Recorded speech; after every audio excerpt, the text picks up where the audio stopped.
Hello good evening students, कैसे हैं आप सभी। उम्मीद करता हूं कि आप ठीक होगी। कल की वीडियो में हमने अपवर्तन की डेफिनेशन को जाना था।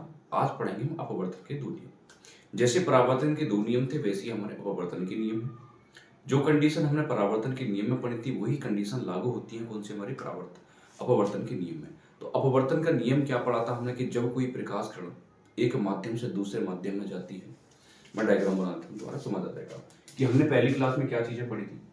ये चीज पढ़ी थी कि जब कोई प्रकाश कण एक माध्यम से दूसरे माध्यम में जाता है तो वे क्या अभिलंब की ओर झुक जाती है। या दूसरी डेफिनेशन में मैंने बताया था कि प्रकाश कण जब कोई प्रकाश कण विरल माध्यम से सघन माध्यम में जाती है तो वह अपने माध्यम से यानी अभिलंब की ओर क्या हो जाती है, झुक जाती है। सघन माध्यम विरल माध्यम दोनों चीजें बताती थी। विरल माध्यम वह माध्यम है जिसका अपवर्तनांक कम होता है और सघन माध्यम वह माध्यम है जिसका अपवर्तनांक क्या होता है, अधिक होता है। राइट, इतनी बातें याद रखना। क्लियर। आगे अब मैं इनके नियम पढ़ाएं क्योंकि आपतन, ये कौन सी आपतित किरण है तो आपतन कौन बनेगा। ये कौन सी परावर्तित किरण नहीं है, अपवर्तन का नियम पढ़ रहे हैं तो अपवर्तित किरण है तो अपवर्तित के बीच कौन सा कौन बढ़ेगा, आर कौन बढ़ेगा। ठीक है ना। तो यही चीज बताई गई है यहाँ पर कि आपतित किरण पे, अपवर्तित किरण पे, आपतन बिंदु पर अभिलंब तीनों ही क्या होते हैं, एक ही तल में होते हैं। ये अपवर्तन का पहला नियम कहता है। दूसरा नियम ये कहता है कि यदि एक ही प्रकाश किरण होगा तो उसके लिए दोनों माध्यम से प्रकाश किरण गुजरेगी तो दोनों माध्यमों के लिए प्रकाश किरण का जो साइन होगी, जो जा बनेगी, कोण एंगल जितने रोटेट होगा, जितनी इंसिडेंट होगा, जितनी पर क्या होगा, अपवर्तित होगा। ठीक है ना। तो उनकी साइन का जो अनुपात होगा वो क्या होगा, नियतांक होगा। ठीक है। दूसरा नियम क्या कह रहा है, दूसरे में किन्हीं दो माध्यमों के लिए, दो माध्यम है, एक वन माध्यम एक दो माध्यम। पिछली वाली क्लास में पढ़ा था इसको वायु और इसको पढ़ा था कुछ कांच या जल, कुछ भी ले सकते हो। माध्यम दो, ये वन माध्यम है, ये दो माध्यम है। राइट।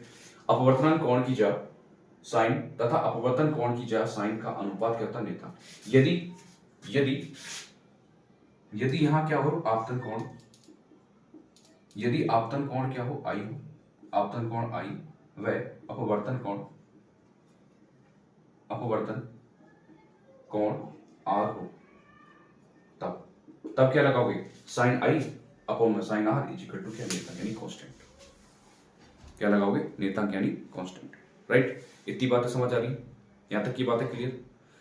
तो ये क्या है, हमारे अपवर्तन के नियम है। और ये जो अनुपात है अपवर्तन के नियम में, sine i upon sine r is equal to नियतांक, इसी नियम को कहा गया स्नेल्स लॉ, स्नेल का नियम। यही क्या है, स्नेल का नियम। स्नेल के नियम नेतांक को हम यहाँ एन से डिनोट कर सकते हैं। माध्यम वायु और कांच ले रहे हैं तो डिनोट करेंगे कौन सा, sine i upon sine r is equal to air के सापेक्ष ग्लास का अपवर्तनांक।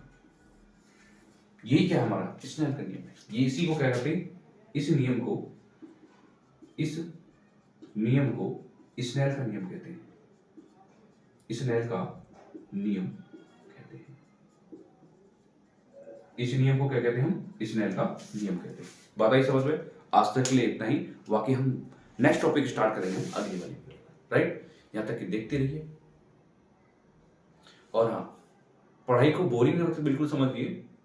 जब तक निर्देशक पढ़ा रहे, फिजिक्स हो, बायोलॉजी हो, मैथ हो, मजे से पढ़ना है, हंस के पढ़ना है। सारी चीजें एक ही चीजें कंटेंट क्लियर होंगी। ठीक है। वीडियो अच्छी लग रही हो तो लाइक जरूर करें। ये वाला था, ठीक है। काटना मांगने देके काट के दे दो, एक लब्बे बन जाओ तुम। एक लब्बे नहीं बना रहे ना, हम गुरु द्रोणाचार्य बन रहे हैं। ठीक है। क्या पता अपना अंगूठा काट दो, बस थंबनेल दाबना ऐसे करके। राइट, जय हिंद।